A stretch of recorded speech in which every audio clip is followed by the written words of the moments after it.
You will immediately notice how detailed our Kane is, even at this early stage, and you can see that when he moves, only his arm moves. I wondered for a long time why it was the hand, but if you look closely at even the first scene, it becomes clear that the emphasis of Kane's actions is on the hand. Even the next frame of our cutscene shows how much detail the writers put into that moment. Well, his head movements also make me laugh a lot.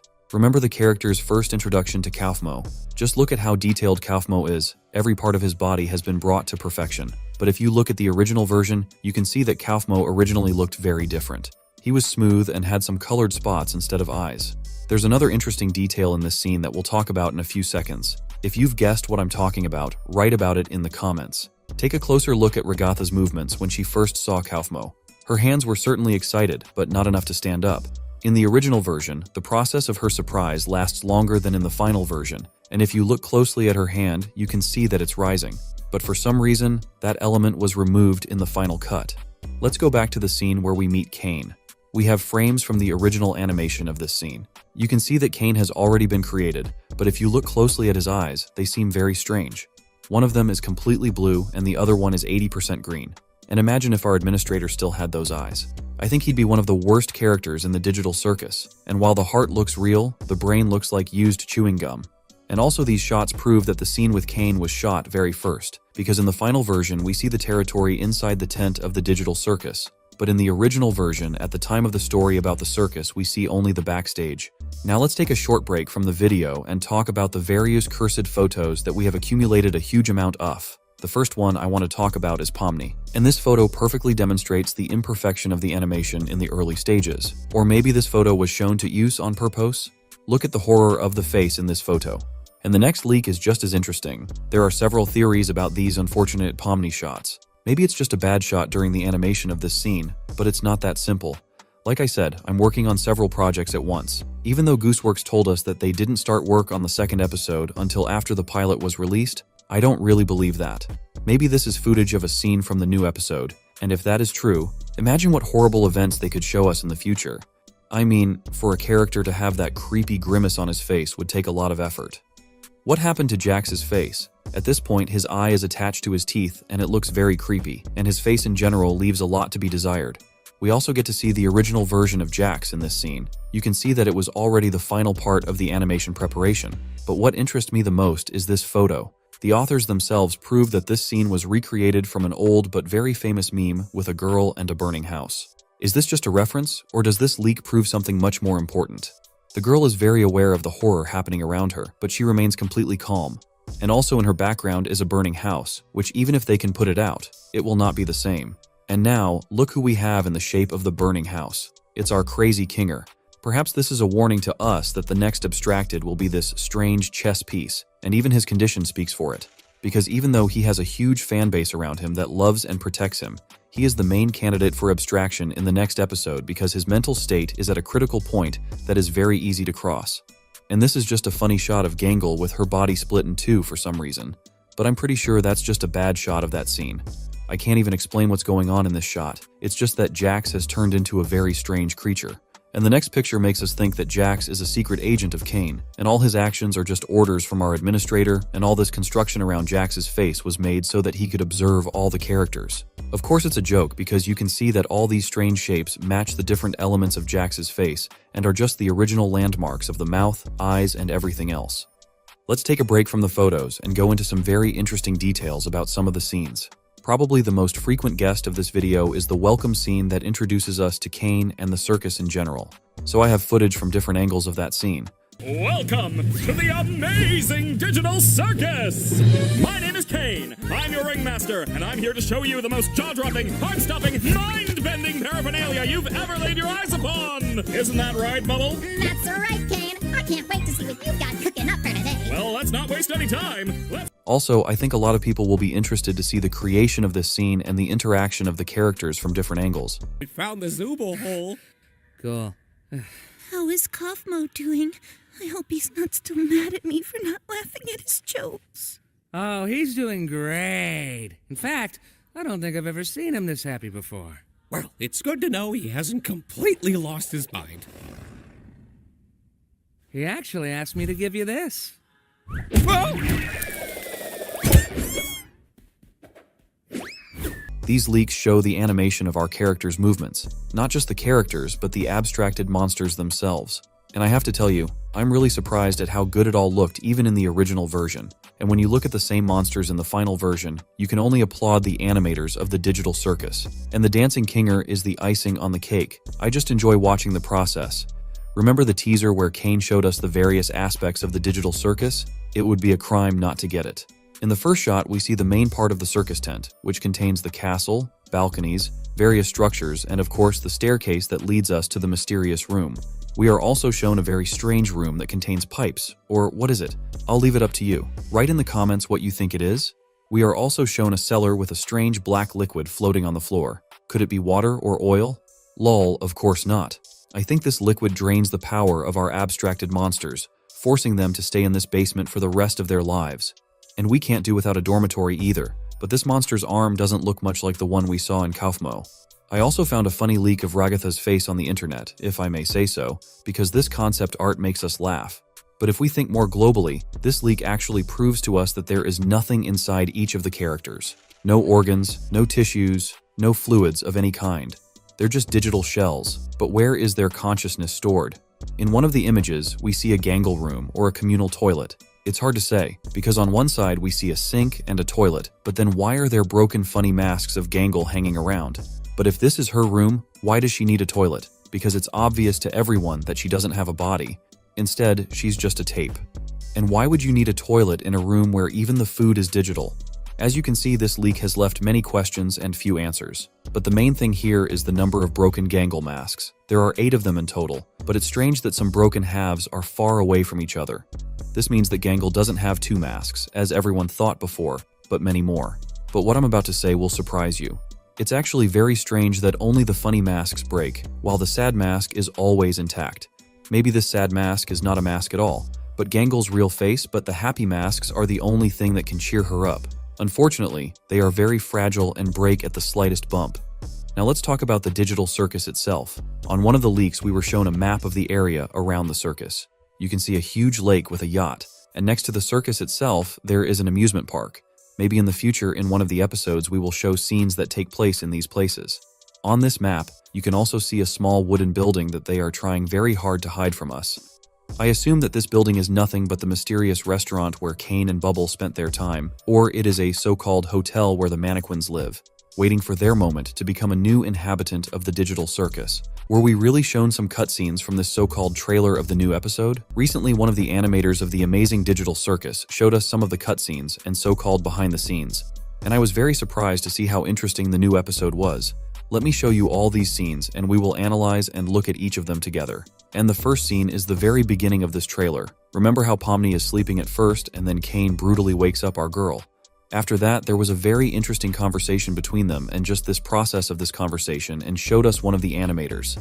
That's what I like about such videos, that we can learn the original vision of the author on this or that scene. Is that how that normally works? Shut up! I have so much to show you!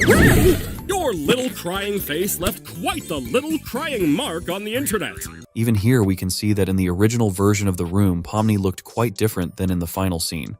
At least we don't see the curtains that partially cover Pomni's bed, and also originally it was supposed that Pomni would not have one big pillow, but several small ones. The trailer also showed a fragment that was an exact copy of a scene from the pilot episode. I have so much to show you! Your little... However, while in the trailer we see a perfect transition between locations, in the original version, the transition was supposed to be a full-fledged teleportation through the so-called wormhole. This scene reminds me very much of Pomni's journey through the void, and of course I can't help but mention the digital circus area, which just looks disgusting. But I have an assumption that this animator simply did not bother with the scenery, and focused more on the movements of the characters. Imagine if the amazing digital circus looked like Kevin Temmers. But what I'm most interested in is where the digital circus tent went, and the beautiful meadow instead of the lake also fascinates me a lot. I'm not even talking about the completely eco-friendly amusement park. Not a single mechanical part, just beautiful green plants. And in the original scene, he looks too rough, if I may say so. Just compare the original and the final version. In the original version, Bubble represents some blue substance, while in the final version, Bubble looks like a real soap bubble. Look how beautifully his body shimmers in the sunlight. And then we see Kane. Nothing out of the ordinary happens, but it's important to note that I'm once again disturbed by his eyes. Of course they are not as creepy as before, but now they both have blue circles around them, even though we all know that one of Kane's eyes is green. I think this is just a later version of the trailer where a lot of details have been finalized. Not without commercials these days. And it's also in the trailer, and Kevin Temmer was responsible for that as well. I know you guys love your NPCs, but if I start losing track of who's a human and who's an NPC, who knows what could happen?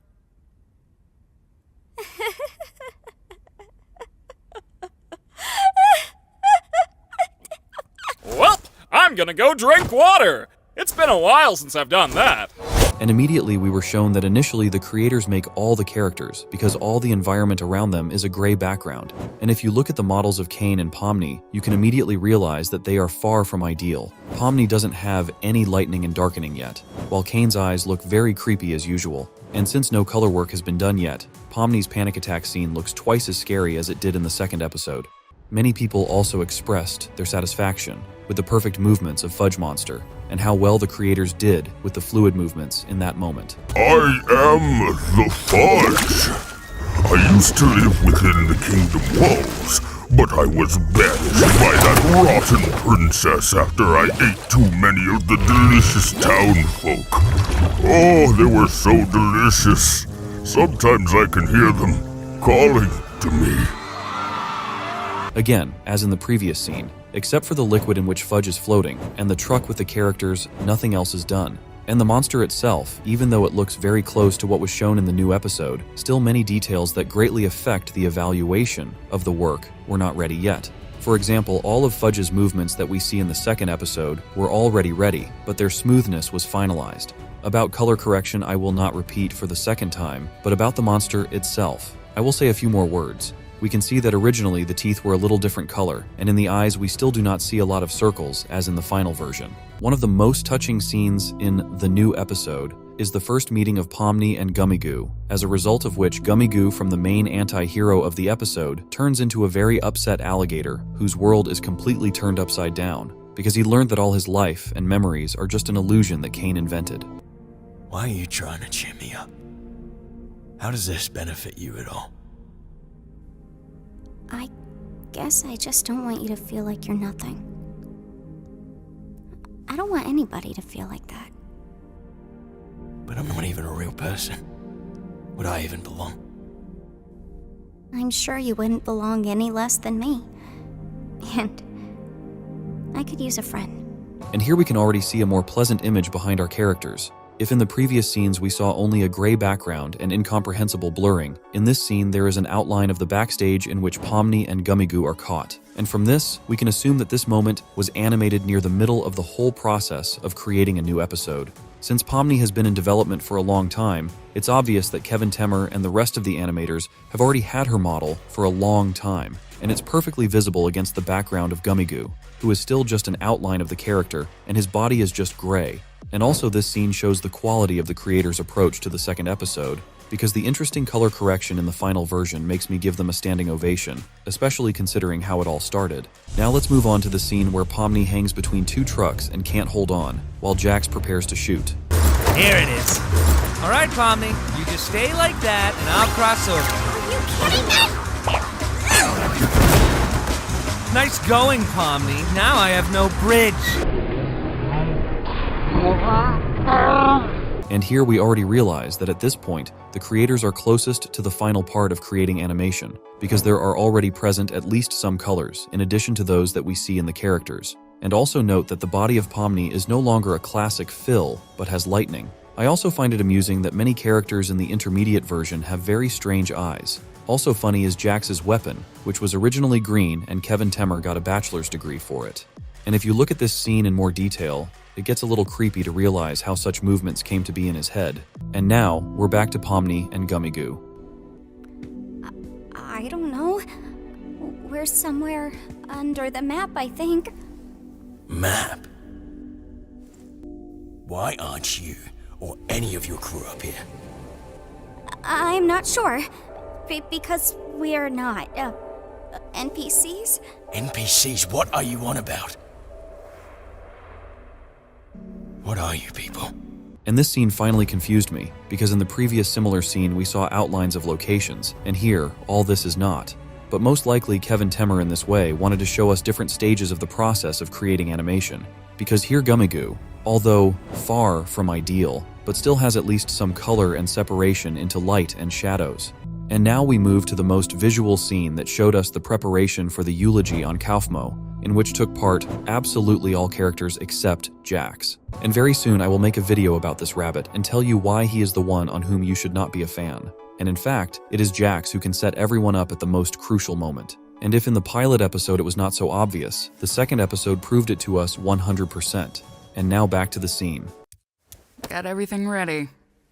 Hey, you at least want to join us for Kaufmo's funeral? We like to have a little funeral service to remember the people who abstract. This one just got pushed around a bit with your arrival and everything. It's the least we can do to honor their memory. And the first thing to notice is that Ragatha's dress in the final version has a purple color, while the intermediate version shows us a blue dress. Also on the body and on one of Zubal's legs we don't see the usual stripes, while Jax is paler than we are used to seeing him. Now let me show you a funny fragment where the animator decided to have fun and showed us how Max and Chad can dance.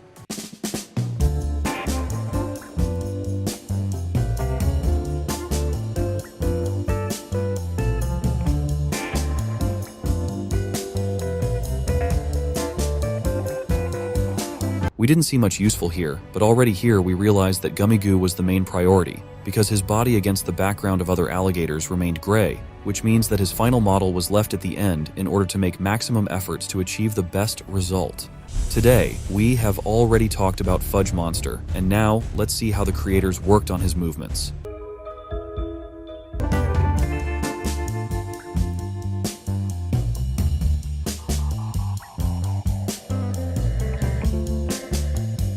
And already here the progress is obvious, but the most important thing I think is to show you how the other main NPCs of Candy Canyon Kingdom were created. I'll show you animations of their movements while walking and talking.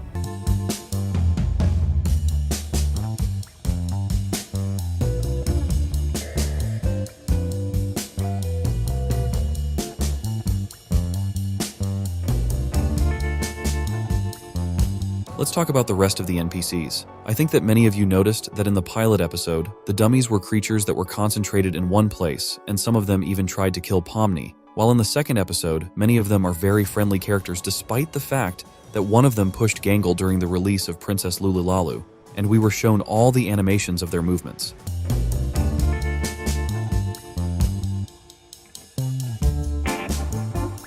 We realize that the animators have tried very hard to create even such minor characters as mannequins. Well, now it's time to show you the final part of my video, namely a huge number of cursed scenes that can make you smile.